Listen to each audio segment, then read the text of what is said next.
안녕하세요. 지식튜브입니다. 역사를 통틀어 다양한 문명은 원래의 영토 경계를 넘어 영향력과 권력을 확장하려고 노력해왔는데요. 오늘은 인류 역사상 가장 거대한 제국에 대해 알아보도록 하겠습니다. 12. 포르투갈 제국. 포르투갈 제국은 15세기부터 20세기에 걸쳐 가장 초기에 가장 오래 지속된 유럽 제국 중 하나였습니다.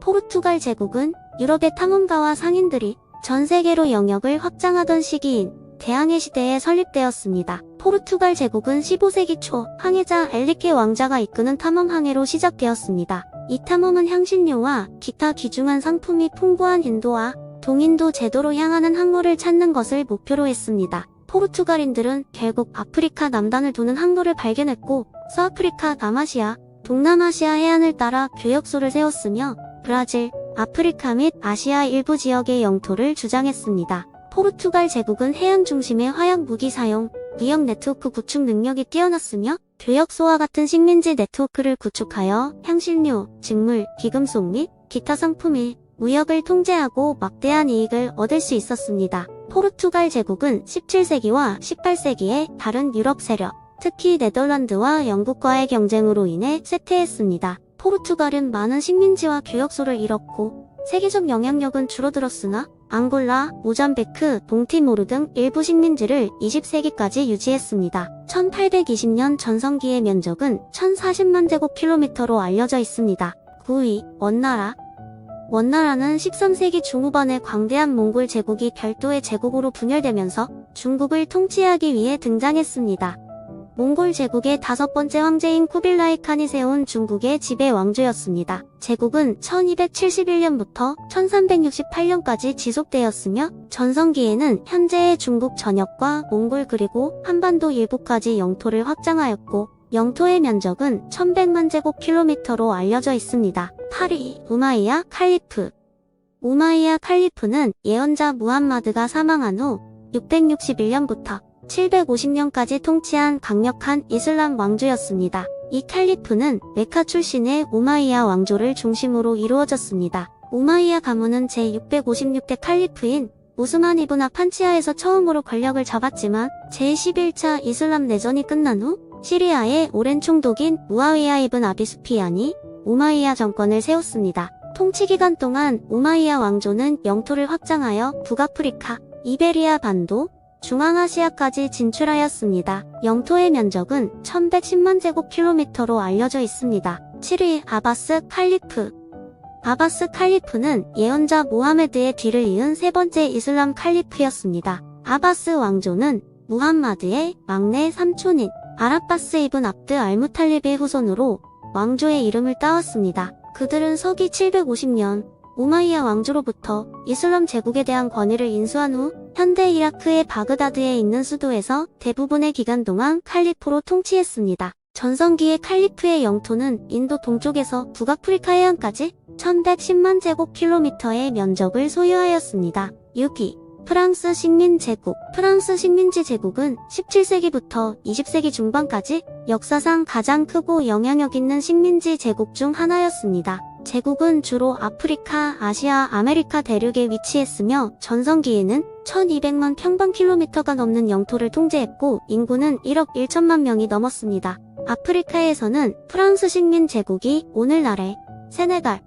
말리, 기니, 코트디부아르를 포함한 서아프리카의 상당 부분과 알제리, 튀니지와 같은 북아프리카 일부를 지배했습니다. 프랑스는 또한 오늘날의 차드, 카메룬, 마다가스카르를 포함한 중앙 및 동아프리카의 식민지를 세웠습니다. 아시아에서 프랑스는 베트남, 라오스, 캄보디아를 포함한 동남아시아의 영토를 총칭하여 프랑스령 인도차이나로 통칭했습니다. 아메리카 대륙에서 프랑스인은 아이티, 과들루프, 마르티니크를 포함한 카리브해의 식민지를 가지고 있었고 북미 지역, 특히 오늘날의 루이지애나를 포함한 미시시피강 주변 지역에 주둔했습니다. 프랑스 식민지 제국은 20세기 중반 인도차이나 전쟁과 알제리 독립 전쟁을 비롯한 일련의 분쟁과 전쟁을 거치면서 쇠퇴하기 시작했습니다. 1950년대와 1960년대에 프랑스 지배하에 있던 많은 영토가 독립하여 해체되었습니다. 그러나 프랑스 식민주의 의사는 세계의 여러 지역,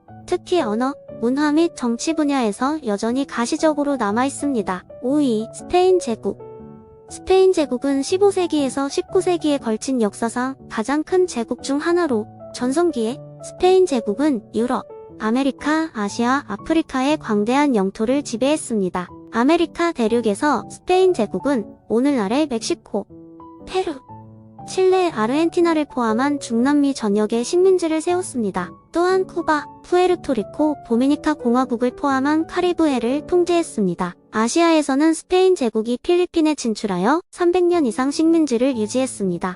그들은 또한 괌과 마리아나 제도에 식민지를 세웠습니다. 아프리카에서 스페인 제국은 현대 모로코를 포함한 북아프리카 영토를 통제했으며 카나리아 제도에도 주둔했습니다. 유럽에서 스페인 제국은 오늘날의 스페인과 포르투갈을 포함한 이베리아 반도를 중심으로 하고 있었습니다. 그들은 또한 나폴리, 시칠리아, 사르디니아와 같은 이탈리아의 영토를 통제했습니다. 스페인 제국은 18세기의 전쟁, 경제투쟁, 정치적 불안정과 같은 요인이 복합적으로 작용하여 쇠퇴하기 시작했습니다. 전성기의 스페인 제국의 면적은 1370만 제곱킬로미터로 알려져 있습니다. 4위, 청나라. 청나라는 1644년부터 1912년까지 통치한 중국의 마지막 제국 왕조였습니다. 청나라는 명나라를 정복하고 중국에 대한 자신의 통치를 확립한 만주족에 의해 세워졌습니다. 청나라 치하에서 중국의 영토는 크게 확장되어 18세기에 최대 규모에 이르렀고 국경은 서쪽이 현대의 신장에서 동쪽의 한반도까지, 북쪽의 러시아 국경에서 남쪽의 베트남과 미얀마까지 이어졌습니다. 19세기에 청나라는 권력과 영향력이 쇠퇴하기 시작하였고 반란, 외세와의 전쟁, 경제 및 사회적 변화를 포함한 수많은 시련에 직면하였고 이후 1912년 중화민국의 수립으로 이어졌습니다. 청나라의 최대 면적은 1470만 제곱킬로미터로 알려져 있습니다. 3위, 러시아 제국. 러시아 제국은 1721년부터 1917년까지 유럽과 아시아에 걸쳐 존재했던 국가였습니다. 러시아 제국의 영토는 2200만 제곱킬로미터에 걸쳐 광대하고 다양했습니다. 현재의 러시아, 우크라이나, 벨로루시, 핀란드, 발트 3국, 폴란드 일부, 루마니아, 터키, 유럽의 이란이 여기에 포함되었습니다. 아시아에서 제국은 시베리아, 카자흐스탄, 우즈베키스탄, 타지키스탄, 키르기스스탄, 아르메니아 및 중국 일부를 포함했습니다. 2위, 몽골 제국. 몽골 제국은 13세기부터 14세기까지 존재했던 광대한 제국으로 1206년 징기스칸에 의해 건국되었습니다. 몽골 제국의 영토는 서쪽으로는 현재의 폴란드와 헝가리, 동쪽으로는 한국, 북쪽으로는 시베리아에서 남쪽으로는 아프가니스탄과 이란에 이릅니다. 그것은 현대 중국, 러시아, 중앙아시아 및 동유럽의 일부를 포함했습니다. 최대 면적은 2400만 제곱킬로미터에 이릅니다. 몽골은 유목생활 방식이 특징이었고 몽골인은 음식불, 피난처를 찾아 먼 거리를 여행하는 숙련된 기병이었습니다. 몽골 제국은 광대한 영토를 정복하고 통제할 수 있는 군사력으로도 유명했습니다. 몽골 제국은 4개의 주요 지역으로 나뉘었고 각 지역은 징기스칸의 후손 중 한 명이 통치했습니다. 몽골 제국은 정복한 지역의 문화와 사회에 상당한 영향을 미쳤으며 중국과 지중해 세계를 연결하는 실크로드를 따라 무역과 문화 교류를 촉진했습니다. 몽골 제국은 14세기에 부분적으로 내부 갈등과 주변 국가의 외부 압력으로 인해 쇠퇴하기 시작하였고 14세기 말에 제국은 더 작은 국가와 왕조로 분열되어 통일된 정치적 실체로서의 몽골 제국의 종말을 알렸습니다. 1위, 대영 제국. 대영 제국은 16세기부터 20세기까지 전 세계에 걸쳐 광대한 영토를 차지한 역사상 가장 큰 제국 중 하나였습니다. 전성기의 대영 제국은 전 세계 영토와 인구의 거의 4분의 1을 통제했습니다. 대영 제국의 영토는 6개 대륙에 걸쳐 있었고 인도, 호주, 캐나다, 남아프리카, 이집트, 뉴질랜드, 카리브해 일부 및 남미 지역을 포함하였으며 아프리카, 중동, 동남아시아 일부 지역에 식민지와 보호령을 세웠습니다. 대영 제국의 해군은 세계에서 가장 크고 강력하여 영국이 주요 무역로를 통제하고 경쟁 세력에 맞서 영토를 방어할 수 있었습니다. 대영 제국은 20세기 초에 부분적으로는 국내의 경제적, 정치적 압력과 영토 내에서 점증하는 민족주의 및 반식민주의 운동으로 인해 쇠퇴하기 시작했습니다. 1913년까지 대영 제국은 41억 2천만 명 이상의 사람들을 지배하였으며 3,550만 제곱킬로미터의 면적을 관리하였습니다. 대영 제국의 권력이 절정에 달했을 때 해가 지지 않는 나라라는 문구는 대영 제국을 묘사하는데 자주 사용되었는데, 이는 대영 제국이 지구 곳곳에 영토를 두어 24시간 내 적어도 하나의 영토에는 태양이 항상 비추고 있음을 의미했기 때문입니다. 시청해주셔서 감사합니다.